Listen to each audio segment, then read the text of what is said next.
Welcome to another episode of Inclusion Talks. Always so good to talk about Paralympians, Paralympic sport, and of course, all ability sport. And we're here, of course, for Aussie Home Loans, who deal with anyone in Australia. We've got clients in every state and capital. They do Zoom as well, which is what we're doing today. Areas of expertise are purchasing a property, owner-occupied or investment, building a property portfolio, refinancing, debt consolidation, cash out, construction, pre-approvals, first home buyers, equipment loans, car loans, and personal loans, any loans you like. And they've got 25 lenders on our panel. My name is Dan Lonigan. My co-host, of course, is Cindy McDougall. Always great to have Cindy on the show. She's the one that organises all the guests and all the questions and all the ideas for Inclusion Talk. Cindy, great to have you with us.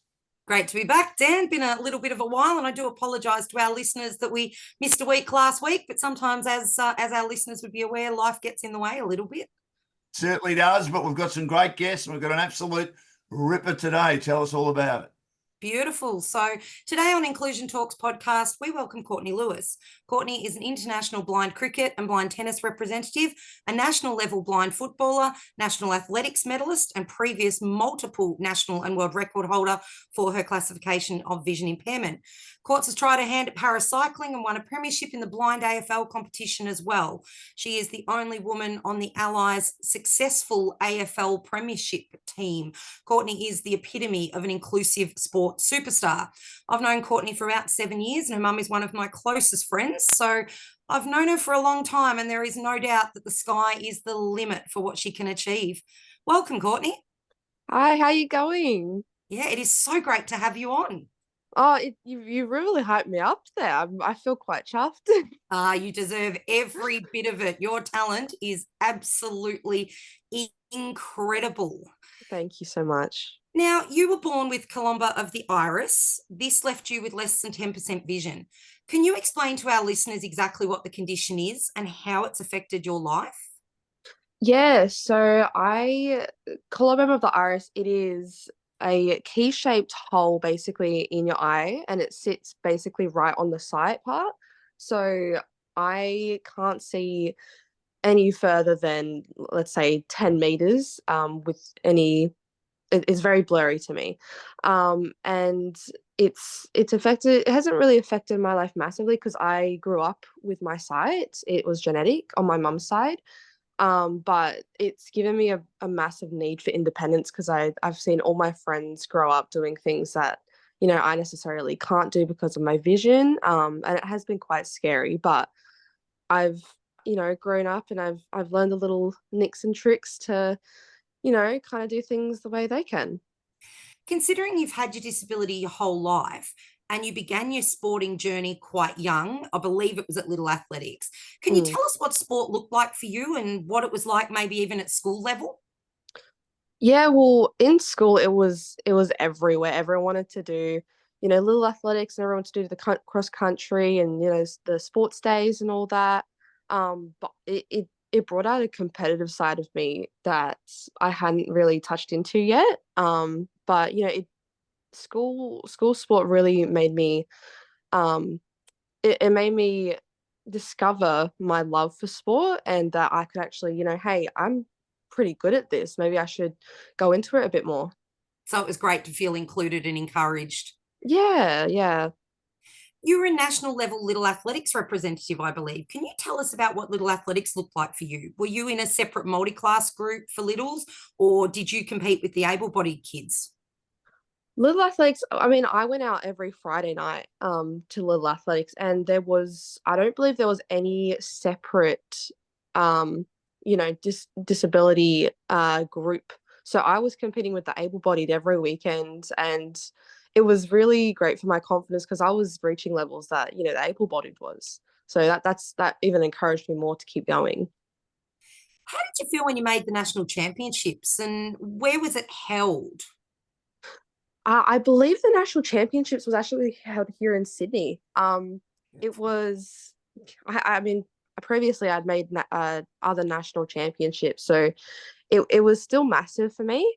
But it really, it made me so nervous because, I'd been doing so well here in state, championships and the, Little Athletics and all that. So it was very nerve-wracking, but my mum was so supportive, and all my family and friends, they were there with me. So I was very excited to see how far I could go. Did your disability mean that there are any adaptations that had to be made for you, especially when traveling away for national teams? You were saying your mum and quite a few of the lot came with you. Did you travel with a team, or did you get to actually go with them and engage with them in the lead up and during the events? No, everything was pretty standard. Like I was invited to the team photos, and we were all on the same flight. So mum did come with me on the same flight as the team. So I was to make sure that I was, looked after, especially. But everything was pretty standard. I competed with them. I stayed with them in the same hotel. We all arrived at the track and all at the same day, the same time. So they made sure to be considerate of me though. That sounds incredibly inclusive and such a Mm. brilliant start to, I guess, a representative level commitment to sport. What was your favourite sport growing up? Growing up, I was a massive girly girl when I was younger, so I did calisthenics. And I loved doing that from about 6 to about 12 years old. And then I started to venture off into athletics. But I just loved being on stage and dancing and being the little my mum used to call me like a little sassy girl when I was younger. I used to do such like I do the Sharpay dance. It was so good. But I loved doing that when I was younger. So for Dan and our listeners, Sharpay is off High School Musical, which Yeah. was a very popular kids movie when kids of Courtney's age were growing up. And Sharpay Mm, had quite a distinctive way of dancing and doing things. So I am sure that that sass would have been well and truly apparent when you were in exactly. that stage. Now, You Courtney, were if I can just ask you, and of course we're here for Aussie Home Loans. We're doing inclusion talks with Dan Lonigan and Cindy McDougall. I mean, there seems to be no barrier in the way. If you want to try something, you just do it, don't you? Oh, absolutely. I think there's no reason why I shouldn't try new things. Other people, even without disabilities, should. So there's no reason I shouldn't. No, it's fair enough. It's amazing, isn't it? It is.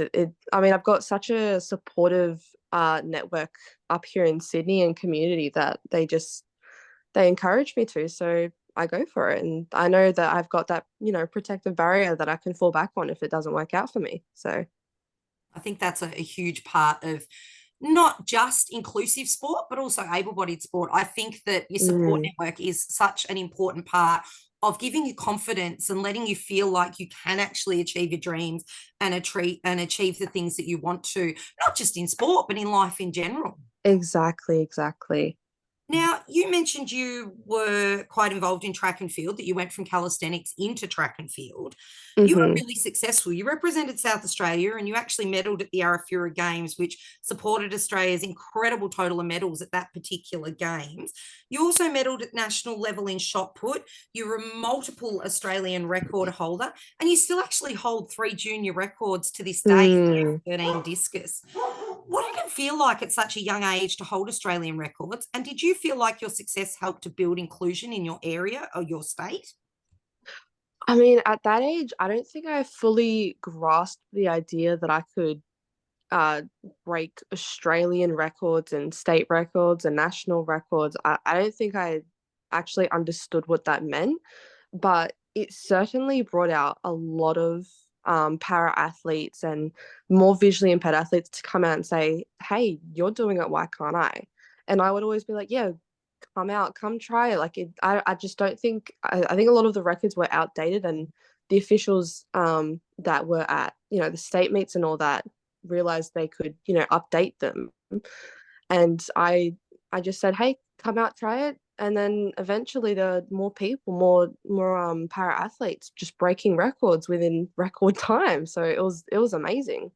It is awesome to see how, just especially in the F13 and the vision impaired area Mm, of athletics, how much that's actually grown. Because Dan, when Courtney and my Caitlin first started, there really weren't a lot involved, and it's been great to see a fair bit of growth in the levels of people competing, not just at national level, don't get me wrong and say I'm focusing on national level, right down to grassroots level. I think Courtney touched on sort of how she actually encouraged a lot of people to get involved and they could see that people were doing well.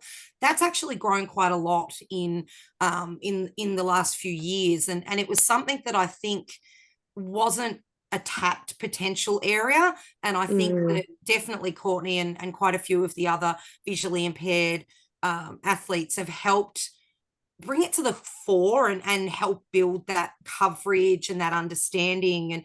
And I think it's really helped show younger children with a vision impairment that there are opportunities for them. Absolutely. So, Courtney, can you explain what discus and shot put, because that's where you still hold your records? How did that look like for someone with your disability? Most people, our listeners who aren't involved in athletics, I guess would have the picture of Olympic and Paralympic athletes in a ring doing this great big fast spin and throwing the discus or even with the shot put doing adapted throws in an able-bodied format. But what did that look like for you with a disability? With shot put and discus, everything was pretty much, it was very standard. It was almost exactly like able-bodied. We still threw in a ring and we still did the shot put in the ring as well. But when I was doing athletics, there wasn't a massive group of visually impaired athletes. So when I was competing, it was mostly with intellectual and physically disabled athletes. But the good thing about that was, we could all celebrate our differences and talk about how different it is for us to compete and what challenges we have to overcome. So it was very social. Yeah, it was a very social thing, but it was also very competitive because we all wanted to be competitive in our own way and, break records and hopefully potentially get chosen for, Paralympic events. But for me, because I was a TF13, I don't think at that point I was eligible to compete. I think only the TF12s were able to get chosen to compete Paralympically. So that's when I moved more into the sprints and that part of it, because I think that could have been chosen for the Paralympic events. There's a bit more of a pathway. So for our listeners, not all classifications, we have touched on this in previous episodes, but not all classifications are actually covered with what we call a Paralympic pathway. So a way to actually make the team for Paralympics. So certain disabilities have clear events or set events, and most people, once they get to an elite level or they're in a para squad, their coaches will be aware of what their pathways are and they will guide the athlete into those pathways. But for younger athletes who are there to enjoy it, do the best that they can and just actually get the inclusion that comes from sport, don't actually know about pathways. So an athlete, depending on their classification, can be really good at a certain event, but that event actually does not have a way to make it through to Paralympics.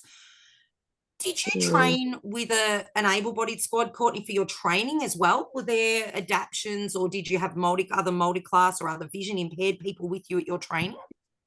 I did. I trained with able-bodied. I was a part of a training squad with Kathy Lambert. She was one of my athletics coaches, and she actually trained.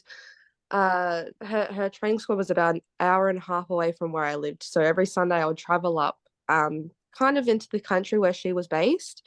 It was called the CATS squad, Kathy's athletics training squad. And mostly they were all able-bodied, but I think that pushed me a lot more to kind of get to their level. But it also it didn't alienate me. They all treated me the exact same. Kathy trained me the same as they did. So it was I think it was very productive for me to go up there with them.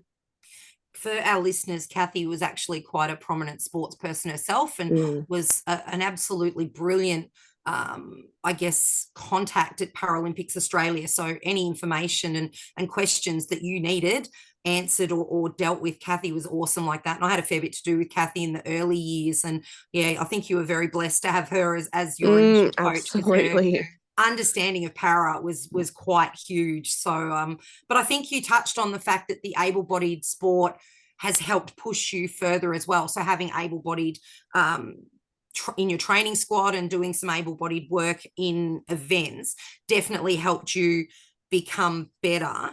You did move away from athletics though. In 2018, you moved into paracycling. So you swapped the track for the velodrome. What was your motivation to change to such a different sport?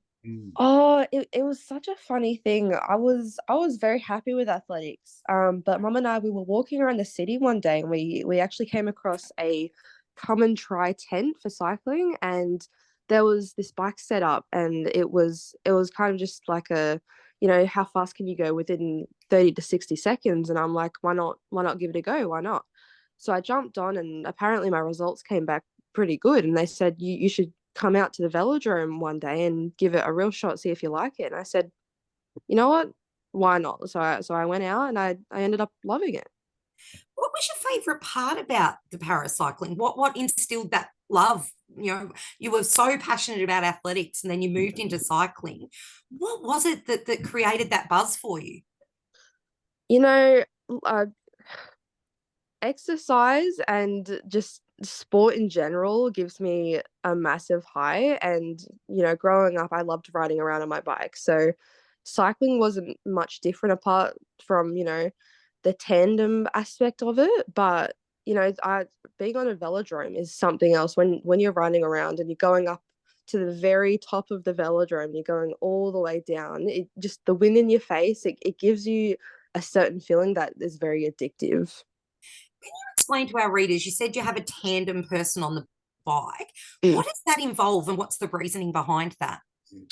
So tandem means you have someone in front of you. It's like a two-person bike.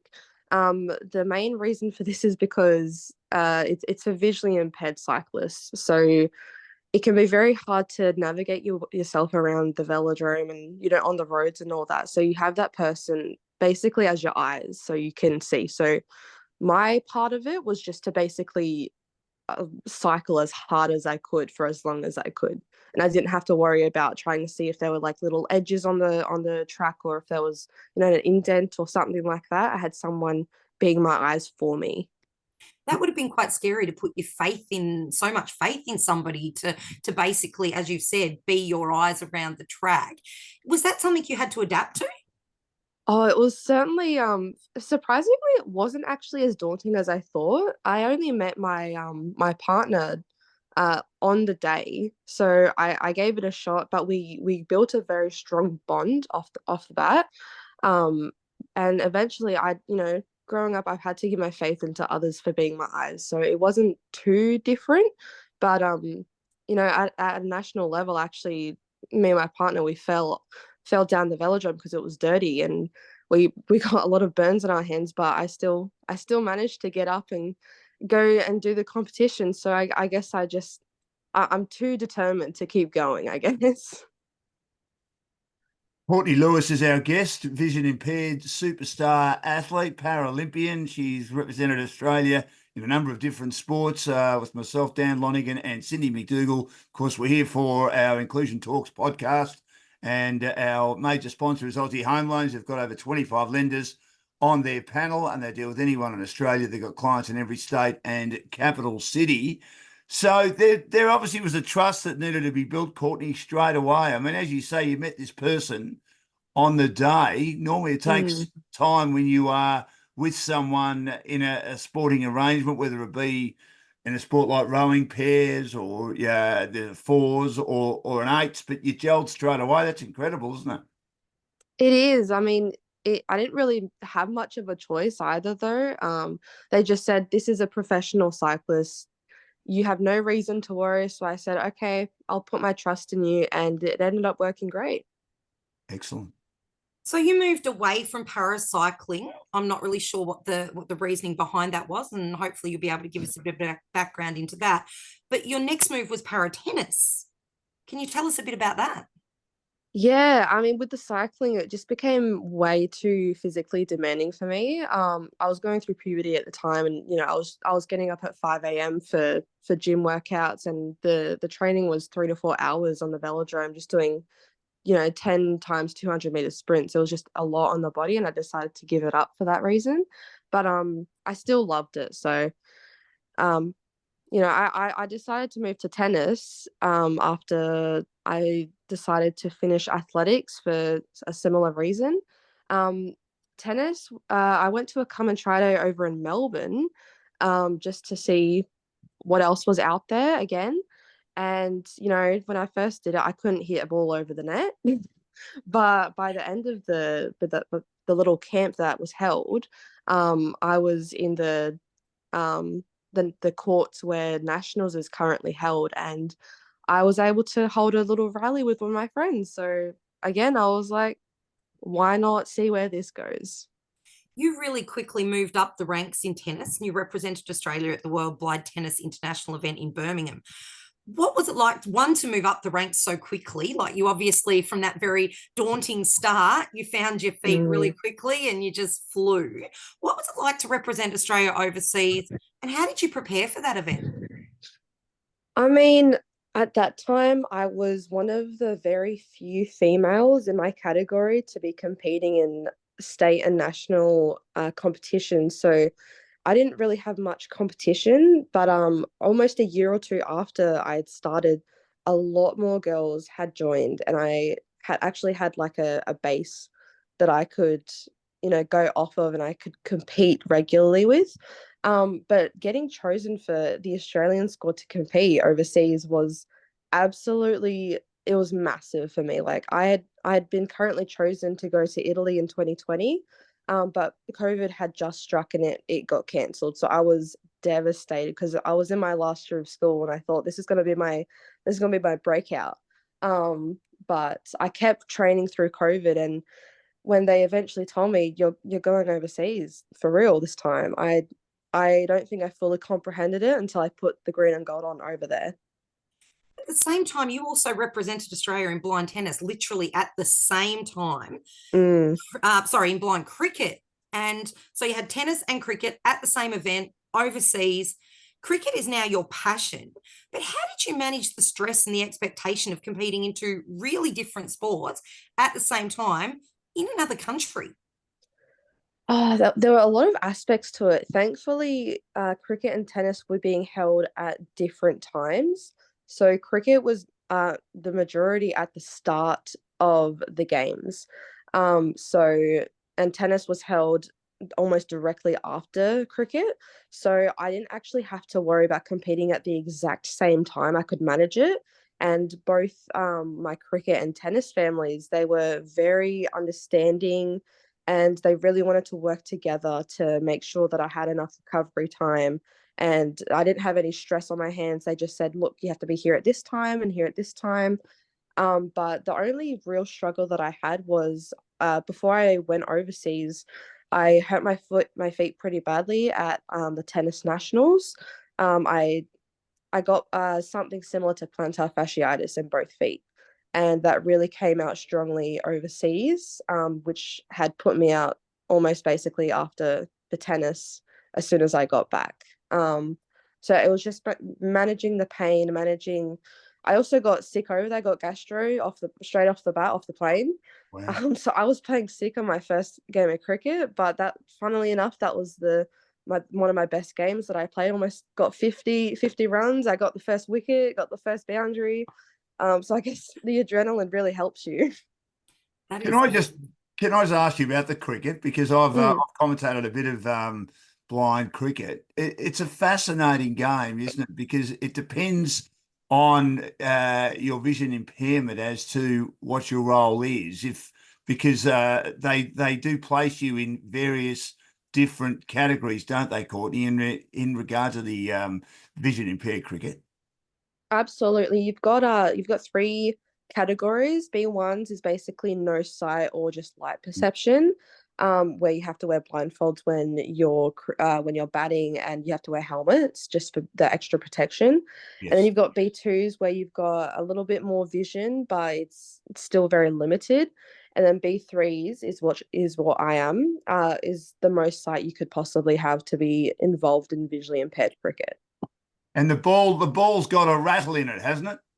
It does. It For all rattles when it. levels. Yep. Yes, it does. It does. It rattles when it moves. So, Courtney, just on that, that Dan asked, does that actually sound different? And is that different to the ball that you use for your blind tennis? Because I've been privileged to be at a few of your tennis events and learnt an incredible amount from watching it. But are they similar or are they different? Can you explain to our listeners what the difference between a blind tennis ball and a blind cricket ball is? Yeah, so a blind cricket ball, I guess, would have almost a deeper sound to it. I think they've got different shakers in it. With a tennis ball, it's covered in foam, and I guess the rattles are a lot lighter to hear, because a cricket ball is obviously a lot harder, so it can take a lot more. But with a blind tennis ball, it would need to be a lot lighter so it can bounce as well. Oh, that's awesome. Now, at that event in Birmingham, you won and you said you were quite unwell, which makes this even more spectacular. You got a silver medal. How did that feel to get that medal? And obviously cricket is now your chosen path. What did that do for, I guess, your confidence and your mindset around this being your chosen sport going forward? Yeah, I mean, getting within my first sport, getting a silver medal overseas, it was something else. It kind of solidified the fact that I'm actually improving, because I built myself from the ground up almost, from cricket. And knowing that, my team, we hadn't competed as a team together at all before going overseas. So it was massive for our whole team, and it was also really big for our up and coming Australian women's squad. And for all the girls around Australia to think we had just got an Australian squad together within 12 months, and we were able to get a silver medal at the Birmingham, in Birmingham.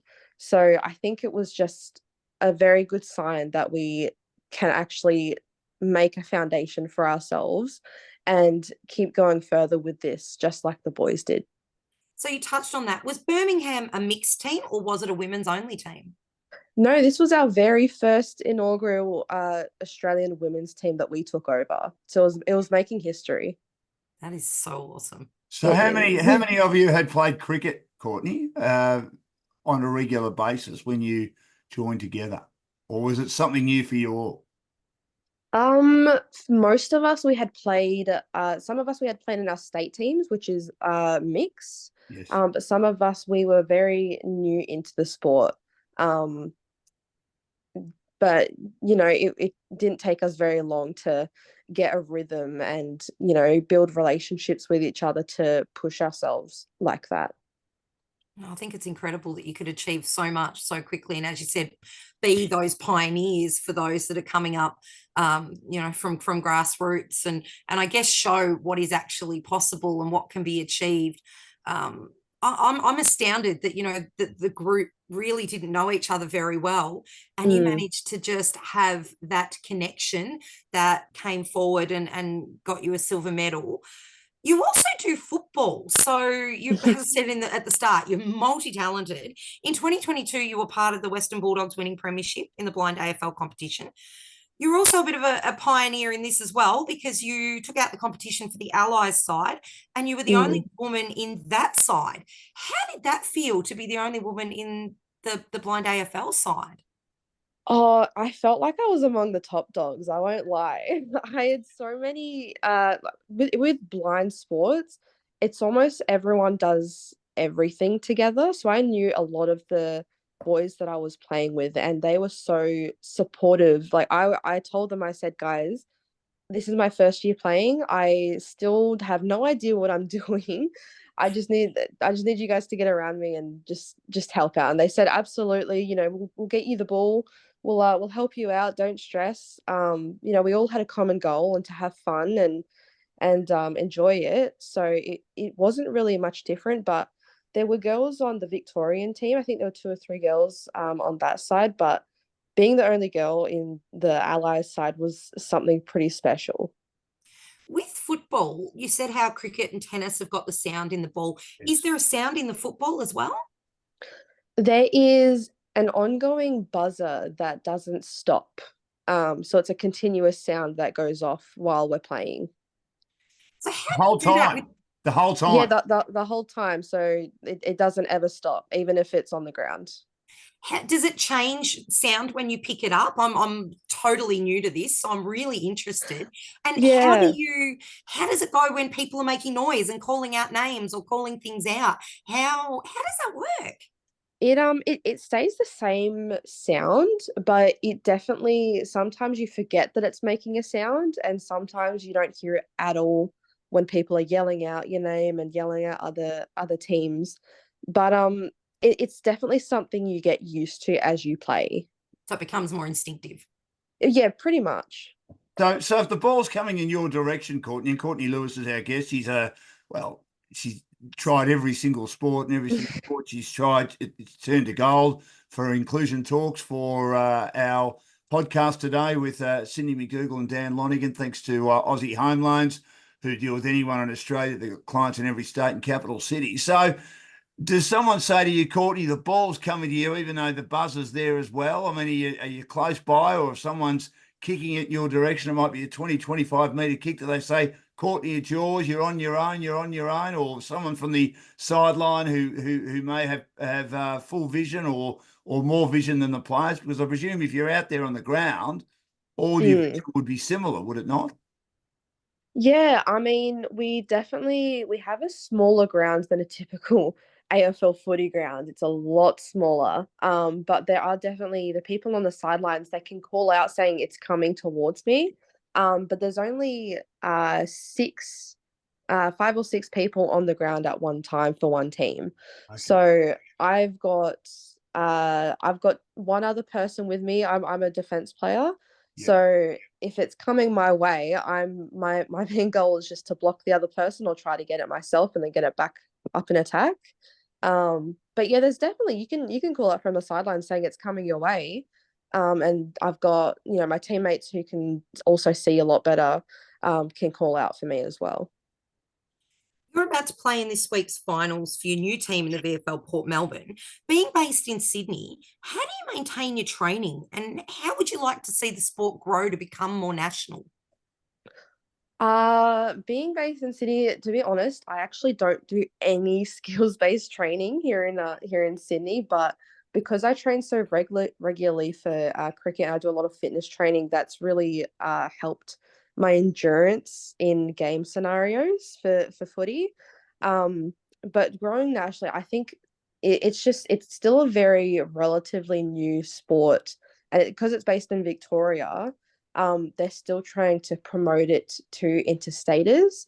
But we're hoping my mum's actually trying to grow a league in Adelaide, that's also open to interstaters. So the ideal let's say outcome would be to get a league maybe in every state, and then just invite more interstaters. But the Allies All Stars and the Victorian All Stars could happen in also every state. It's just growing the foundation and growing the community, hopefully.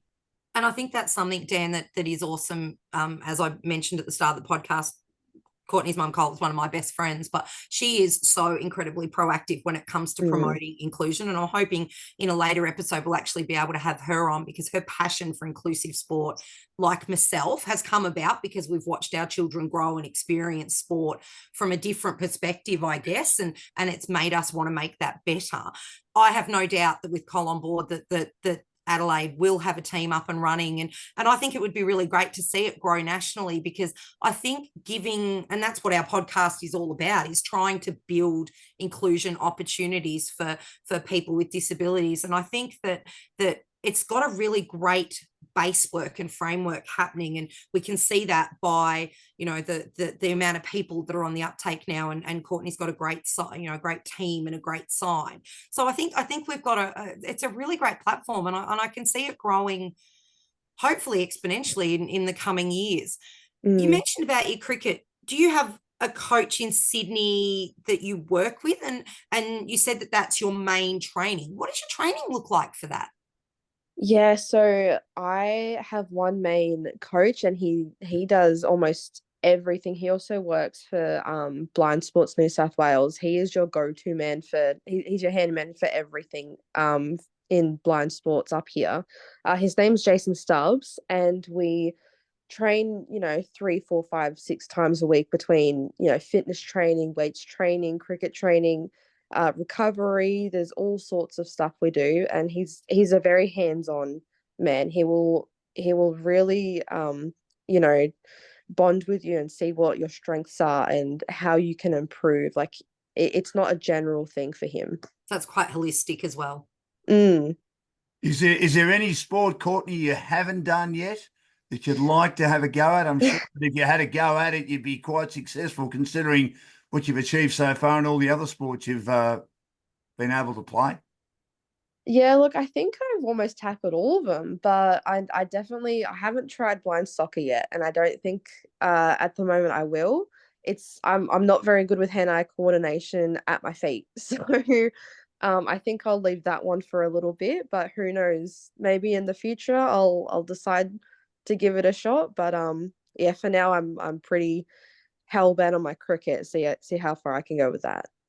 I think it's fantastic to think about how many options there actually are for vision It's impaired close. athletes and children coming up through from grassroots. To know that there are so many opportunities, I think is such an awesome thing in so many different sports, because as you said, your hand-to-eye coordination isn't great. So what is, I guess, good for one athlete and one child isn't Mm. for another. So I just think it's awesome. There are so many opportunities. You've been to a lot of events. What was your favorite event of all time? And you know what? It doesn't have to be sports based.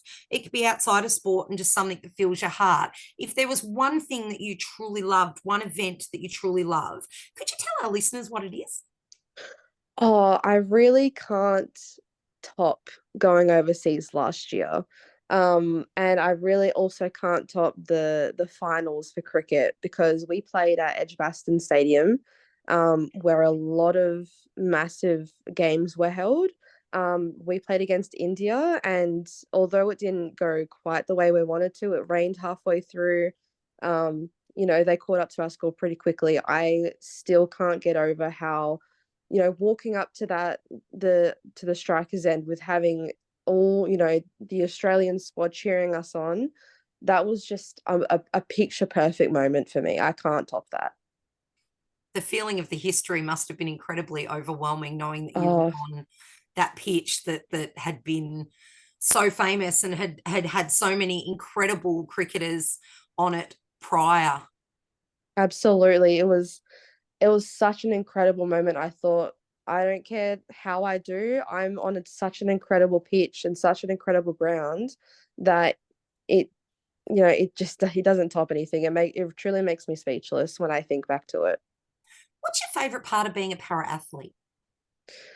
Being a para athlete, I really love discovering new things that I can accomplish. It fulfills me so much knowing that even with such a barrier in my life, I can still do exactly what able bodies can do, and I can still go out and explore new activities and new adventures. Has anyone ever said to you you can't? Um, there's definitely been people that have said it behind my back. I know for a fact. But I've had such a supportive community around me, and supportive family and supportive friends, that they encourage me to. So it doesn't really faze me. I That's think you've that's all proven that right. matters, isn't it? Provided you Mm, have that support, that's the most exactly. important thing. People talk behind people's backs all the time, unfortunately, Courtney, in this world, but they're the gutless ones, I reckon. And I I think you've reckon too. proved them wrong, which is the most important part. You've so proved that anybody is capable of achieving. And I think it's probably a great motivator for you in the background of knowing, hey, I'm going to prove this person that I've heard they've said this. I'm going to go out and show them I actually can. Oh, absolutely. It's such a satisfying feeling knowing that you've proved someone wrong. If you could change one thing about parasport, what would it be? I would say, even considering this podcast, I think inclusion can still be a lot better. Within some sports, it can be so hard to distinguish what inclusion means to them, because everyone still has their favorite disability to, to choose, and their favorite kind of, let's say, vision impairment in my case. They still have their favorites, they still have their little groups. So in the future, I guess they just need to base it in, the whole entirety of the sport. So to be more we could open say. and to know that opportunities need to be for everybody. Yes, exactly. If you could go back and give your younger self some advice, what would it be? I would say it was very rough for me growing up, because, I was a massive overthinker and over analyst. I would just say to keep going, because it will get easier and you will get better. Just push through it. Remember that you're doing this because you love it, and just keep going. Why do you think you were a massive over analyst and overthinker? I suppose at the time you didn't know that, did you? But looking back, No, yeah. what do you think caused that? Well, because, at a young age, I did grow very quickly within, the world's eye. And, I was growing, within the ranks, and I was getting lots of, medals and like state and national levels. I think I put a lot of pressure on myself that I needed to keep doing that to be good at what I was doing. And even though I had a lot of support behind me, I was my biggest critic. I had to say to myself, look, you got to keep doing this, because what happens if, you fall now? Like, what have you got? But again, I had that support behind me, and they were massive for me. I think that was definitely talks we had quite a few times as well. So Courtney, as she said, was a very hard taskmaster on herself, and sometimes she'd have a bad day out on the track, and she was so incredibly hard on herself, and she couldn't actually see that what she'd achieved was absolutely incredible. But to her, it wasn't what I guess she'd built up in herself, expecting of herself, and her expectations. And I think that's the one thing I've noticed through Courtney's journey, is that she's grown so much to understand. And I think some of that maybe comes from swapping to a team sport. I think when you're up against yourself for medals, you can be extremely hard on yourself. But I think, and maybe Courtney will be able to talk to us a little bit about that, I think when you become part of a team, sometimes your mental side of things changes a little bit. And I think it takes you away from focusing on you, and makes you realize, that your efforts are great, and that they are good enough, and that it shouldn't just be you. It's quite an overarching thing, and it is that support, and it is your training, and it is that sometimes you just have a bad day, or your body doesn't want to do what you want it to do. Absolutely. I mean, with individual sports, you're the only one out there competing. If you have a bad day, you have no one else to blame but yourself. But you also, if you have a great day, that's also you. So it was very hard. But with the team sports, I think it's also come with, growing up and maturing, that, my anxiety's kind of faded down a little bit, and I've got people, going through similar issues, and it kind of gives me an outside view of what that actually means. But yeah, I could focus on just being there for the team and what the team needed. That I didn't actually need to worry too much about my personal performance. What advice would you give a young athlete in any of the sports that you've done to help them on their parasport journey? I would say join a community that's really supportive. Find someone that's similar, and basically just train with them. And even though if you don't think you're moving right now, you definitely will coming soon. And to keep going, because it won't happen overnight, unfortunately. Takes time, doesn't it? I mean, it's all about dedication. I mean, you've dedicated yourself to a number of different sports, Courtney. I think that everyone should take a leaf out of your book. Oh, I mean, yeah, it takes a lot of time, and blind sports is still a very growing thing. But I think within the coming years, with all the, recent promotion of different sports in the sector, it could definitely become really massive. So I think those young ones should just be patient and just stay updated within their state squads.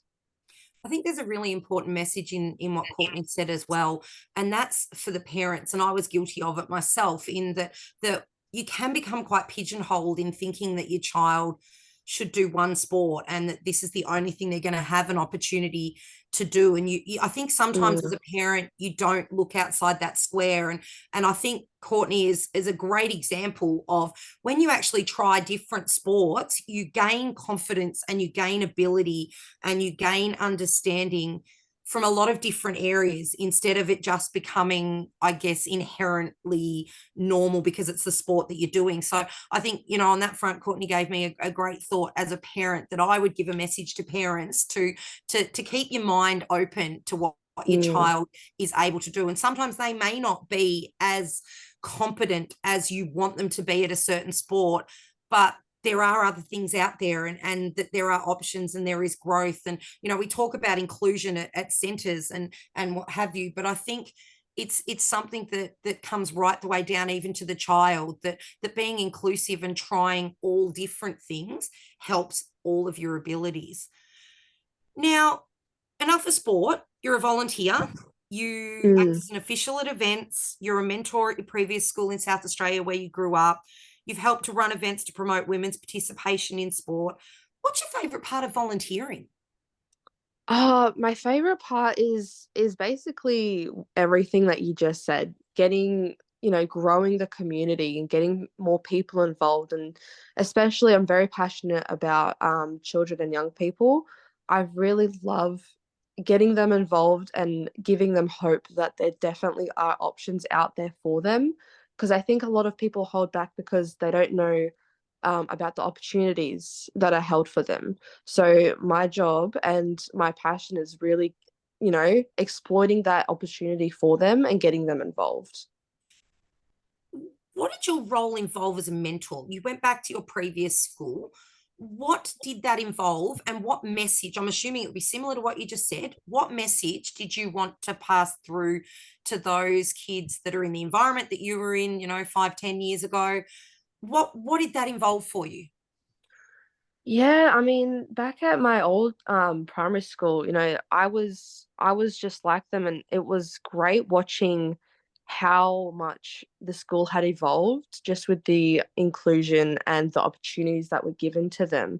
What I wanted to do is just continue that and tell them all my journeys and everything that I had been involved in. I loved watching their eyes glow and see that, they could have the same pathway. But yeah, my job there was to just give them hope and give them the resources to do exactly what I could. You definitely did a good job of that. Now, for my final question, Courtney, what is your ultimate goal, and where do you see yourself personally in 5 years' time? My ultimate goal, well, sporting wise, it would be to be one of the best women's Australian cricketers. That's always going to be my ultimate goal. But personally, in 5 years, I'm hoping to finish my studies in early childhood education. I want to be a diploma. Um, Potentially have bought maybe an apartment or a house. And just, maybe being an advocate for women's participation in blind sports. Courtney, it's been fantastic chatting to you. You are an inspiration. All the sports that, as I said a bit earlier, that you've tried or touched, turned to gold for you. I mean, can I just ask you one more question? You talked about your hand-eye coordination. You thought that might be a little bit of an issue playing soccer. Yeah, That certainly hasn't stopped you in your other sports, has it? I know. No, it hasn't. Maybe it's just I'm all burnt out from trying new things. I mean, I'm a lot older now, so I've got Correct. different priorities in life. So I think it's just I'm stuck in my ways now. I've chosen my sport. No, that's fair enough. But it's yeah, I just thought that was an interesting comment before that if I get it Yeah. to ask it, I thought I'm sure there's nothing wrong with your hand-eye coordination with all the other sports you've done, and very quickly you've become a star. But we thank you very much for joining us on our Inclusion Talks podcast. We're here, of course, for Aussie Home Loans. Without them, we wouldn't have a show, and we thank them for getting right behind us. The areas of expertise are plenty. including purchasing a property, owner-occupied or investment, building a property portfolio, refinancing, debt consolidation, cash out construction, pre-approvals, first home buyers, equipment loans, car loans and personal loans. They've also got over 25 lenders on their panel, and they deal with anyone in Australia, clients in every state and capital city. And like what we do with our podcast for Inclusion Talks for Aussie Home Loans, they do Zoom as well. Thank you for joining us, Courtney. And Cindy, as usual, sensational guest. Yeah, she's pretty special. So thanks so much, Courtney, and thanks, Dan. Good on you guys. Thank you so much for having me. Pleasure.